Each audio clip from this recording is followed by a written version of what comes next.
I've been thinking about the YouTube boxing scene recently and the search for its new big superstar. KSI and Jake Paul's respective boxing careers are going to end at some point. So does YouTube boxing just die along with them? Of course not. Misfits are producing non-pay-per-view events on DAZN all the time, so they must be attracting some devoted audience base to come watch. Now the next question is, who will take over from KSI and the Paul brothers as the next superstar? Well, to be honest, I don't think anyone will replicate their success or the mainstream impact they've had on not only the sport of boxing, but of course online entertainment as well. They've made the most money in the YouTube boxing scene, generated the most eyeballs to the sport, and have built a bit of a legacy for themselves. Who can step into those shoes? Let's discuss some of the possible candidates for the next superstar of YouTube boxing, specifically Misfits. Jake Paul's promotional company, MVP, is more dedicated to building up young pro boxing prospects, rather than giving us fights from the social media zone.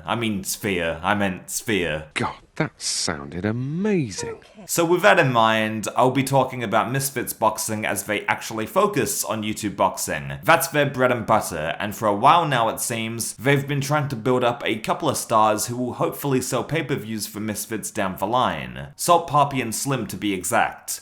But let's see if we can wrangle up a few more pay-per-view level names. Ed Matthews and HSTikkyTokky are massive TikTokers from the UK, and while they're big on social media, do they have a dedicated enough audience to push pay-per-view sales?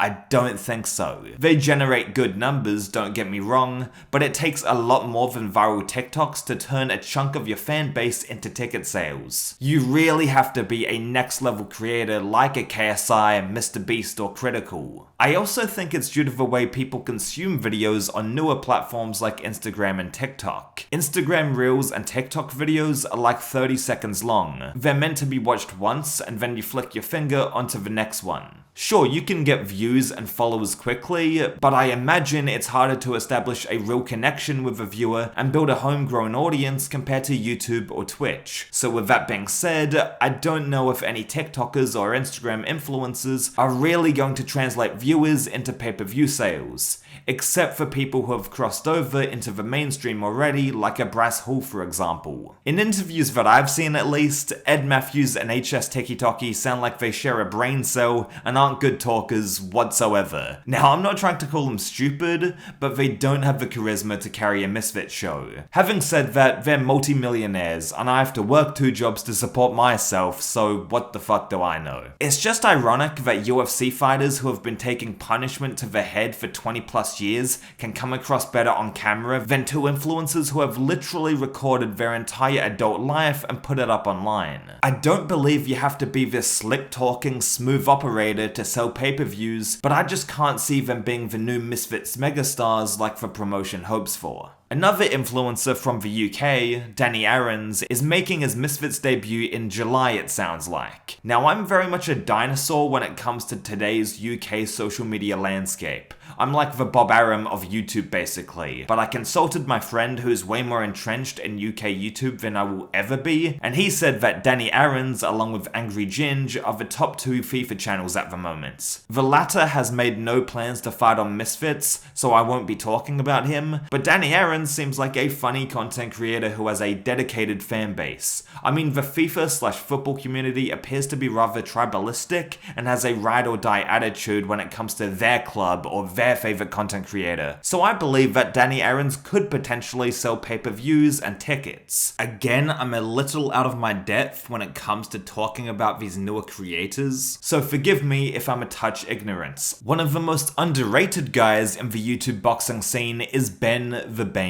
Davis. He's an MMA play-by-play commentator by trade, but he also went up against Gabe Silva, the son of famed UFC fighter Anderson Silva, in his first ever boxing match last September. First of all, that takes some big fucking balls, man. In the fight itself, Gabe really looks like his father's son, and I like Ben, don't get me wrong, but it was a treat seeing that fluid Silva boxing style again. Regardless, due to his line of work, Ben Davis kinda has to be a quick-witted and entertaining guy, and I think these skills line up perfectly with what you have to do to be a megastar on Misfits if he fights again. He didn't look terrible against Gabe Silva. Yes, he got clipped, but Anderson Silva's kid is probably one of the hardest first fights you can take. Against someone with more comparable experience, Ben Davis would show a way better account of himself and would probably win actually. As for sheer star power, Ben Davis is still growing as a content creator and he's the same age as me, 24. He's got youth on his side to grow the brand, have more fights, and establish himself as a big deal in the Misfit space, if he chooses to. He's got the MMA community on lock already. His posts are shared a ton and he's a known personality. As for Misfits and the whole YouTube boxing world,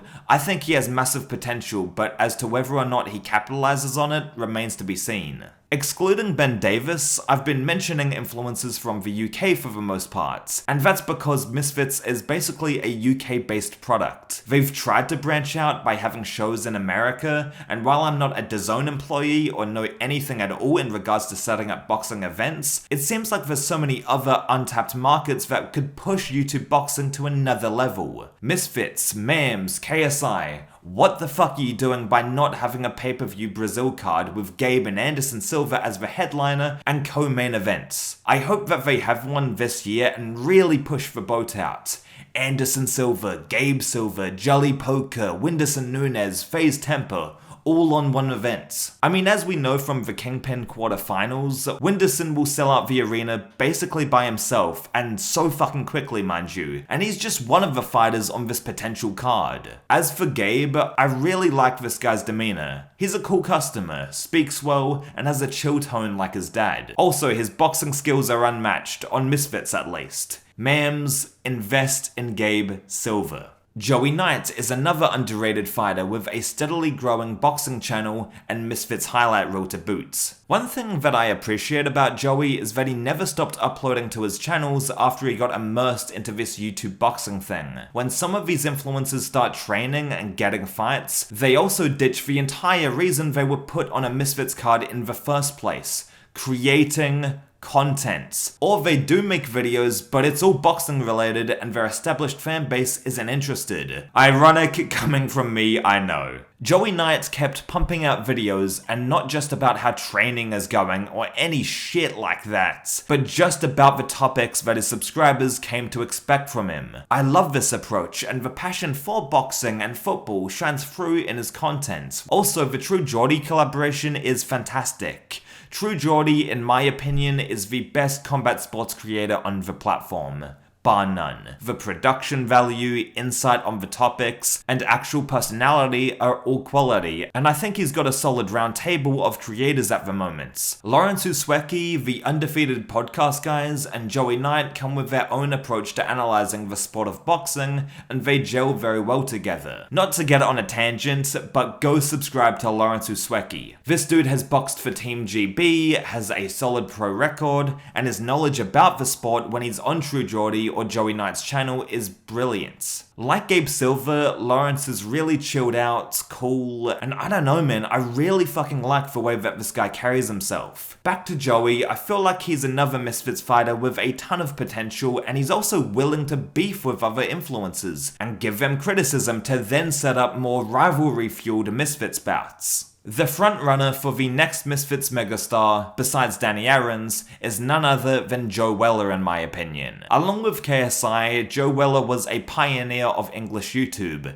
and back in 2013, every YouTuber from the UK copied his style. Although he lost his first boxing match against KSI, Joe Weller is a talented enough athlete to go make a comeback and fight on Misfits. On top of that, he has some of the best promotional skills in the scene. He's hilarious, he's loud, without being overbearing or cringe, and can really promote. I'm not saying that Joe Weller could break out like Jake Paul did in the sport of boxing, but if he's headlining a stacked card in the UK, he could push some pay-per-views, I'd imagine, with the right dance partner. That last part is a key point to make. it's crucial that Joella and all of these potential stars have an adversary that will increase the intrigue of the fights and make the public care. Logan Paul was the perfect villain for KSI to come up against, for example. Having the right opponent is equally as important as having a massive name in the scene. I mean, Jake Paul fought in a casino or something when his opponents were just no-name journeyman boxers. Those events probably did okay because they were free on DAZN, but ultimately nobody really cared. The hype wasn't there like when Jake fought Anderson Silva or Tyron Woodley,